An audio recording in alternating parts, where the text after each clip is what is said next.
Bonjour à tous, bonne année!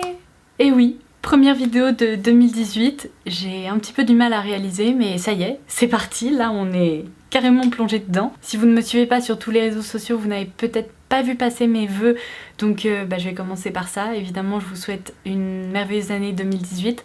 J'espère qu'elle ne vous apportera que une santé de fer, du bonheur, des fous rires, d'excellentes surprises, de l'amour, d'être bien entouré, enfin bref, tout ce qui pourrait vous rendre heureux. Sachez que pour ma part, je suis absolument ravie de commencer 2018 avec vous parce que j'ai réalisé récemment que le mois prochain, donc en février, ça fera 6 ans que je poste des vidéos sur YouTube, que je vous publie des articles sur le blog et c'est fou comme le temps passe vite parce que j'ai pas du tout l'impression de faire ça depuis 6 ans et en même temps bah si c'est le cas. Donc je voulais également en profiter pour vous remercier 1000 fois d'être toujours là, d'être de plus en plus nombreux et nombreuses. Et je suis absolument ravie de partager mon quotidien et toutes mes découvertes avec vous. Sachez qu'en 2018, je compte bien continuer à partager les jolies nouveautés, les produits que vous pourriez absolument éviter de tester et tout ça. Donc bonne année et merci du fond du cœur. Bon, pour ne rien vous cacher, apparemment je suis toujours aussi maladroite qu'en 2017 parce que je viens de terminer de filmer ces favoris de l'année parce que c'est le récap que j'adore vous proposer où je vous présente tous mes favoris et mes incontournables de l'année qui s'est écoulée. Et une fois que j'ai terminé, je me suis levée et j'ai constaté que mon micro était éteint, évidemment. Donc bah c'est pas grave, vous savez quoi ? On va dire que juste avant c'était la petite préparation et c'est parti. Je vais refilmer cette vidéo favoris de l'année parce que j'y tiens, donc hors de question que je m'assoie dessus. Et puis j'ai cru comprendre que vous y teniez aussi, donc bah c'est parti. Je vais commencer par mon produit favori en matière de maquillage pour cette année 2017. Il s'agit du Soft Matte Complete Concealer de NARS. Je n'ai pas arrêté de vous en parler, je n'ai pas arrêté de m'en servir. Comme en témoigne son packaging dans un état absolument terrible. Je l'ai ici en teinte chantilly, c'est la teinte la plus claire qui me permet vraiment d'illuminer le contour de mes yeux. J'ai également la teinte Vanilla qui est la teinte parfaite pour moi. C'est de loin l'un des meilleurs anti-cernes que j'ai pu tester jusqu'à présent en matière de pigmentation, donc de couvrance, de tenue, de rendu, de texture. Bref, si vous réunissez tout ça, c'est vraiment le meilleur du meilleur, c'est la crème de la crème. Voilà. Comme tous les produits de cette vidéo, je vous avais proposé une revue détaillée sur le blog, donc dans tous les cas mes revues seront en barre d'infos si jamais vous les avez loupées ou vous voulez avoir plus de détails sur les produits, mais je l'aime d'amour. Et d'ailleurs je vais peut-être passer pour une malade mentale, mais voilà à quel point je l'aime. J'en ai 4 en stock dans mes placards, on sait jamais. Si jamais il disparaît ou si jamais je n'en ai plus ou que sais-je, et bien j'en ai acheté 4 pour en avoir en stock. Voilà à quel point je l'aime ce produit. Je pense que je n'ai pas besoin d'en dire plus. Je vais continuer avec un produit de soin. Je vous en ai déjà parlé mais je l'aime tellement, c'est une superbe découverte. C'est la gelée exfoliante douce anti-pollution de BioBeauty by Nuxe. Sa texture ne correspond à aucune autre. C'est vraiment un exfoliant assez unique qui est hyper agréable. Si vous avez la peau sensible ou réactive, n'hésitez pas parce que cette gelée est hyper douce. C'est vraiment une texture qui se transforme et du coup lorsqu'on commence à la masser sur la peau, elle est hyper réconfortante. Le parfum est hyper frais, ça sent un peu le raisin en fait. Et elle est hyper facile à rincer. On voit les effets immédiatement, dès la première utilisation.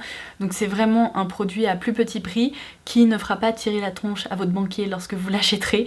Donc je vous le recommande vivement. Un produit qui risque un petit peu de faire tirer la tronche à votre banquier mais qui en vaut vraiment la peine, c'est le masque Hydra Life Pores Away de Dior. Donc c'est le masque affinant à l'argile rose. Ce produit, c'est pareil, son efficacité est bluffante parce qu'elle peut s'apercevoir dès les premières utilisations. En gros, je m'en sers plutôt de façon locale dès que j'ai une rougeur diffuse qui a du mal à partir ou alors un petit bouton qui commence à apparaître ou au contraire un bouton bien installé qui est tout rouge et qui peut même être douloureux. Je prélève un peu de ce masque, j'en applique localement, je laisse poser 5-10 minutes ou alors le temps d'aller sous la douche et après je rince. Et lorsque je retire ce produit, vous pouvez être sûr que la rougeur qui était en dessous et notamment la zone un peu inflammée, et ben c'est quasiment plus inflammé, c'est-à-dire que la rougeur a quasiment disparu, ou en tout cas elle a été extrêmement apaisée. Et sachant que c'est de l'argile rose, c'est plus doux en fait que d'autres masques que vous pourrez trouver. Dans tous les cas, tous les masques de cette gamme Hydra Life sont hyper réussis, mais celui-ci c'est une véritable petite pépite que je vous recommande 1000 fois. Franchement, c'est l'un des produits de soin qui m'a le plus bluffé cette année. Enfin, l'année dernière, vu qu'on est en 2018. Je vais continuer avec les produits de maquillage. Alors, les deux fonds de teint qui m'ont le plus convaincu en 2017, alors ça a été très difficile parce que j'en ai testé pas mal et il y en a beaucoup qui m'ont plu, mais j'ai finalement retenu ces deux-là. Tout d'abord le fond de teint Total Control de NYX, que j'adore. Alors je sais que certaines le trouvent assez desséchant, etc. Moi, il a un rendu sublime sur ma peau, il évolue très très bien, sa couvrance est moyenne à forte, on peut vraiment le moduler et je le trouve extrêmement réussi ce fond de teint. Donc je me devais de vous en reparler. Et ensuite celui de Fenty Beauty parce qu'honnêtement j'en attendais pas grand chose et lorsque je l'ai testé j'ai été bluffée. Franchement je trouve que son rendu sur le visage est très joli. Alors lorsqu'on le pose il est presque un chouïa trop mat pour moi, mais il évolue tellement bien sur la peau que lorsque la peau s'est un petit peu équilibrée au bout d'une demi-heure, une heure, et ben le rendu est encore plus joli qu'après application. Je l'ai beaucoup porté depuis qu'il est sorti et c'est pour ça qu'il rejoint également ma sélection. En matière de poudre, ça va être express parce que c'est bien simple. Au début de l'année 2017, je n'ai pas arrêté de porter cette poudre dont j'ai pas arrêté de vous parler également. C'est la Lock It Setting Powder de Kat Von D. C'est un énorme pot qui fait 19 grammes. Je m'en suis servi pendant des mois et des mois et des mois, si bien que j'en ai vidé un pot comme ça. Et ça c'est un tout nouveau tout beau. Et plus récemment, j'ai découvert la poudre lip Bandé Sway de Too Faced. C'est un pot de 17 grammes cette fois-ci. Mais je dois vous avouer que je préfère son packaging parce que comme je vous l'avais dit dans l'une de mes vidéos, Too Faced a trouvé l'idée du siècle, à savoir mettre un petit capot en plastique protecteur pour éviter que la poudre lime ne vole partout et qu'on en mette partout le matin. On peut en prendre un petit peu, l'appliquer et refermer ça pour éviter que ça vole. Donc ça supprime vraiment l'aspect un peu trop chiant des poudres libres et ça je suis complètement fan. Honnêtement je serais incapable de vous dire si je préfère l'une ou l'autre. Celle-ci a un rendu un petit peu plus lumineux sur la peau, celle-ci est un peu plus mate. Alors à vous de voir, moi je trouve que les deux sont sublimes et les deux laissent un fini peau de pêche en fait sur la peau. C'est tout ce que j'aime, je les adore, elles fixent hyper bien le travail du teint, elles prolongent la tenue du fond de teint, le rendu est sublime, donc ça ce sont mes deux poudres préférée de 2017. Pour le teint, je vais terminer en trichant un petit peu parce que c'est une découverte plus récente. Par exemple, c'est pas une découverte qui date de février 2017, mais que voulez-vous, c'est la base de teint qui m'a le plus bluffé en matière de rendu, de fini, de texture, tout ce que vous voulez.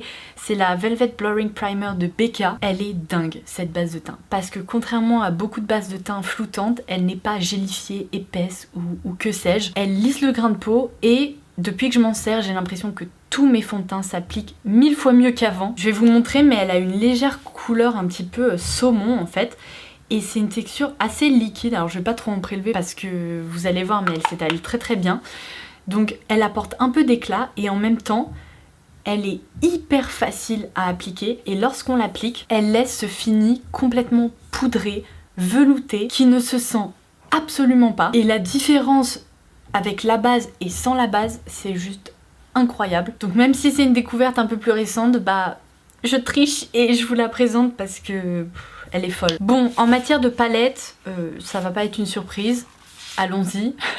Vous saviez très bien que j'allais vous parler des palettes Huda Beauty parce que je n'ai pas arrêté de vous en parler. La Rose Gold tout d'abord et puis la Diesel Dust qui est sortie plus récemment. Je les adore, ce sont les deux palettes dont je n'ai pas arrêté de me servir cette année. J'adore les teintes mates, j'adore les effets métalliques. Je vous en ai parlé, reparlé. Il y a des revues qui sont disponibles sur le blog ou sur ma chaîne. Et même si j'ai beaucoup apprécié d'autres palettes comme les Iconic de Marc Jacobs, celle-ci, ça a vraiment été mes incontournables de 2017, donc je peux pas vous dire à quel point je les adore. Et d'ailleurs j'en profite pour vous dire que vous avez peut-être vu passer ça sur mon blog, mais Huda propose des petits formats qui s'appellent les palettes Mini Obsession, je crois, qui sont moins chers que les grands formats si jamais vous voulez découvrir les fards ou peut-être tester d'autres harmonies de couleurs. Il y a 4 harmonies qui sont disponibles, je vous en ai présenté 2 sur le blog et franchement j'ai été assez bluffée par la qualité des fards aussi, leur pigmentation et compagnie. Donc je vous laisserai ça, vous pourrez aller consulter mon article en barre d'infos si jamais ça vous intéresse. Ça vous permettra peut-être de tester avant d'investir dans ce format qui est plus large et qui peut être quand même un peu plus onéreux. Elles sont plus chères que la plupart des palettes qui sont dispo par exemple chez Sephora, mais croyez-moi, franchement, elles en valent vraiment la peine. En matière de fard à paupières stick, je vous en avais parlé dans l'une de mes vidéos favoris, mais ça, c'est vraiment une petite pépite. Ce sont les ombres Black Star de By Terry. je les adore. C'est-à-dire que les matins où je suis pressée, où j'ai pas vraiment le temps de me maquiller, et que pourtant je veux un rendu lumineux et joli, et ben je prends une de ces teintes, je l'applique, je l'estompe même au doigt ou alors au pinceau estompeur, et en 15 secondes, j'ai un rendu sublime qui correspond tout à fait à ce que je veux. La teinte que j'ai le plus portée, c'est la teinte Blonde Opal. En fait, ce sont, comme vous pouvez le voir, des fards à paupières stick comme ceci, qui s'appliquent mais tellement facilement. Le rendu est absolument sublime. J'ai 3 teintes que j'aime beaucoup, Frozen Quartz, Misty Rock ou encore Blonde Opal, mais je peux vous dire qu'en 2018 l'un de mes buts c'est de compléter ma collection et d'avoir toutes les teintes parce que ces produits sont absolument merveilleux. Bon, et ça sans surprise, je pense que beaucoup d'entre vous s'attendaient à les voir dans cette vidéo, les fards à paupières Magnificent Metals Glitter and Glow de Stila, qui sont des fards à paupières liquides, qui sont concentrés en paillettes et qui permettent de porter les paillettes de façon ultra facile, pratique et tout ce que vous voulez au quotidien, puisqu'elles ne chutent pas et elles se fixent, et c'est merveilleux pour toutes celles qui aiment les paillettes. Donc là j'ai la teinte Bronze Belle, j'ai aussi une teinte plus claire mais je ne sais pas ce que j'en ai fait pendant mon déménagement, je pense que j'ai dû la poser quelque part, j'ai tout retourné, je n'ai pas réussi à la retrouver, elle doit être probablement dans l'un de mes sacs à main parce que j'ai tendance à faire ça très souvent. Mais ce sont des fards à paupières qui sont incroyables. Je vous avais également proposé une revue détaillée sur le blog, donc vous savez ce qu'il vous reste à faire si jamais vous voulez en savoir plus. Et d'ailleurs, petit spoil, mais je pense que l'année 2018 va très bien commencer parce que j'ai l'impression d'avoir découvert des dupes à plus petit prix. Si vous avez regardé ma vidéo Get Ready With Me pour les fêtes, vous avez eu un petit aperçu, mais bon, je vous en dis pas plus, je reviendrai vers vous à ce sujet-là très prochainement. Si en 2016 j'avais été complètement bluffée par le mascara Velvet Noir de Marc Jacobs, en 2017 mon incontournable ça a été Monsieur Big de Lancôme. Ce mascara est incroyable. J'adore son rendu sur les cils, à quel point il les allonge, il apporte du volume. Et pour tout vous dire, pendant longtemps je me suis dit je sais pas s'il va détrôner le Velvet Noir de Marc Jacobs, et franchement aujourd'hui j'ai l'impression que je vais pouvoir vous dire il a détrôné mon mascara Velvet Noir parce qu'il fait quand même un peu moins de paquets que l'autre. Alors j'adore toujours les deux, mais celui-ci il est dingue. Franchement, si vous ne l'avez pas encore testé, je vous le recommande parce que venant d'une personne qui a des cils courts et indisciplinés, qui est quand même rarement bluffée à ce point là par un mascara, ça veut dire qu'il est vraiment dingue. De même, l'eyeliner que j'ai le plus porté en 2017, donc c'est un eyeliner noir sans surprise, c'est le Colorful Eyeliner de Sephora. Le rapport qualité-prix est sensationnel. Cet eyeliner est meilleur que beaucoup d'autres liners liquides que j'ai pu tester dans même de grandes marques. Son rendu est ultra noir, mat, parce que c'est ce que je préfère. Sa tenue est bluffante. Bref, il est fou, et franchement, vu son petit prix, vous privez pas. Si vous aimez porter de l'eyeliner, foncez. Je vais continuer avec mes 3 coups de cœur de 2017 pour les lèvres et après je terminerai par les parfums. Je commence par les rouges à lèvres, donc ce sont les rouges Velvet The Lipstick de Bourjois. Pour tout vous dire, j'en attendais pas grand chose et en fait ces rouges à lèvres classiques comme ceci m'ont bluffé parce qu'ils se comportent exactement comme des rouges à lèvres liquides au fini mat et sans transfert, seulement ils sont plus crémeux, plus confortables, ils ne tiraillent pas les lèvres et ils tiennent quasiment tout aussi bien. Leur tenue, c'est vraiment le point le plus bluffant pour ces rouges à lèvres. Leur pigmentation est également dingue. Je vous ai swatché toutes les teintes sur le blog et franchement, vu leur prix, vous devriez vraiment au moins en tester un. Ma teinte préférée, c'est la 5 qui est bric-à-brac. Je n'ai pas arrêté de la porter ces dernières semaines ou même mois, je les adore. Mention d'honneur pour les rouges veloutés sans transfert de Sephora parce que j'ai l'impression qu'en 2017 j'ai porté beaucoup de rouges à lèvres liquides, j'adore ceux de Kat Von D, j'adore ceux d'Huda Beauty, mais il y en a beaucoup qui étaient des découvertes de 2016 en fait, tandis qu'en 2017 j'ai découvert beaucoup des teintes des rouges veloutés sans transfert et je les adore. Franchement, je pourrais pas vous en citer une seule parce qu'il y en a plein que je porte très souvent. Là c'est la teinte 17 qui est un très très joli rouge profond, mais il y a des sublimes nudes, des sublimes rouges, enfin il y a tellement de teintes, je crois qu'il y en a 44 actuellement et le rapport qualité-prix est fou. Alors certes ce sont des rouges à lèvres qui peuvent être assez desséchants sur les lèvres, donc il faut faire attention, ne les portez pas en plein hiver, je pense que c'est pas le but, mais sinon lorsqu'on hydrate bien ses lèvres au préalable, franchement leur tenue et leur rendu est tout à fait correct pour moi, ce sont loin d'être les plus déshydratants en tout cas. Et je tenais également à vous citer les Lip Magnet, donc là j'ai la teinte 506 que j'ai le plus portée, donc ça c'est un produit Giorgio Armani. Ces rouges à lèvres sont complètement dingues parce qu'il s'agit plutôt en fait d'une encre à lèvres au fini mat qui devient quasiment sans transfert. La tenue est également sensationnelle, je porte cette teinte de façon hyper régulière, elle est tout le temps dans mon sac sac à main. Je vous avais promis une revue détaillée les concernant, je n'ai pas oublié, il faut juste que je trouve le temps de vous la proposer, je vais essayer de faire ça début 2018, mais ces rouges à lèvres sont vraiment dingues. Et je vais donc terminer par mes parfums préférés de 2017. Alors je vais commencer par des brumes parfumées plutôt que par des parfums. Je pense que vous vous souvenez peut-être de ma vidéo favorite que j'avais publiée cet été. Je crois que de mémoire c'était au mois de juillet, mais j'avais découvert les brumes parfumées de chez Kerzon et coup de cœur absolu. Je vous en avais vanté les mérites pendant je ne sais pas combien de minutes, mais en gros mes préférés ce sont méga propres et super frais, et ce sont des brumes qui sentent le propre, la lessive ou l'adoucissant, bref tout ce que j'aime. Vous pouvez vous parfumer avec, la tenue est sensationnelle, mais vous pouvez également parfumer vos draps, vos rideaux, votre intérieur, enfin peu importe, là où vous voulez que ça sente bon le propre, et ben voilà. J'ai pas arrêté de m'en servir et honnêtement je suis obligée de me contrôler un petit peu parce que sinon je pense que je carburerais à une brume par mois sans aucune hésitation. Donc voilà à quel point je les aime, elles sont vraiment incroyables et je sais que beaucoup d'entre vous avaient craqué suite à ma vidéo et apparemment vous étiez très contente également, donc voilà pourquoi elles rejoignent ma sélection. Et alors en matière de parfum, j'en ai sélectionné 3, ça a été une torture absolue parce que vous savez à quel point j'aime le parfum. Je sais que certaines n'y sont pas trop sensibles, mais moi c'est bien simple, si je me parfume pas le matin, j'ai l'impression de sortir sans culotte. En gros c'est ça, j'ai l'impression de pas être prête, de pas être habillée, enfin voilà à quel point j'aime le parfum. L'un de mes plus gros coups de cœur de cette année 2017, c'est le parfum Nuit et Confidence d'Annie Goutal dont je vous ai beaucoup parlé. C'est un parfum qui est envoûtant, mais vraiment. Il est féminin, il y a un fond vanillé et en même temps il est puissant, ce qui fait qu'il tient très bien. Pour autant il n'est pas entêtant et je peux pas vous citer le nombre de fois où je le portais et où on m'a demandé mais qu'est-ce que tu portes, parce que ce parfum est assez peu conventionnel et en même temps il est tellement réussi. Franchement celui-ci je l'aime tellement. Évidemment je vais continuer à le porter en 2018. Ensuite une autre sublime découverte de 2017, c'est Cologne indélébile de Dominique Ropion pour Frédéric Malle. Ce parfum je l'aime tellement, je vous en avais également parlé dans l'une de mes vidéos favoris, donc je vous la laisserai en barre d'infos si vous voulez entendre tout mon petit speech.